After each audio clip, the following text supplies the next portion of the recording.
good morning mga idol.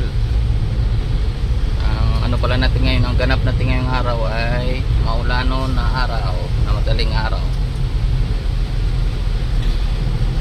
Medyo ano na ngayon, 50-50 na yung visibility, kaya ingat-ingat lang talaga lagi, lalo pag ganitong ano, mga sitwasyon mga idol, buddy. Bali ng mali tayo or matagalan, importante makakarating tayo ng maayos at ligtas sa pupuntahan natin at makakauwi rin tayo ng maayos, di ba?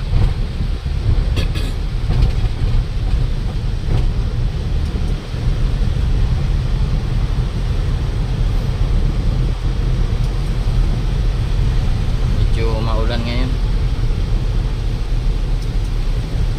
Ang ano pala natin ngayon ay pupunta muna tayo ng Megasok ng Canlobang. Doon na naman tayo magantay ng ano natin, destination natin.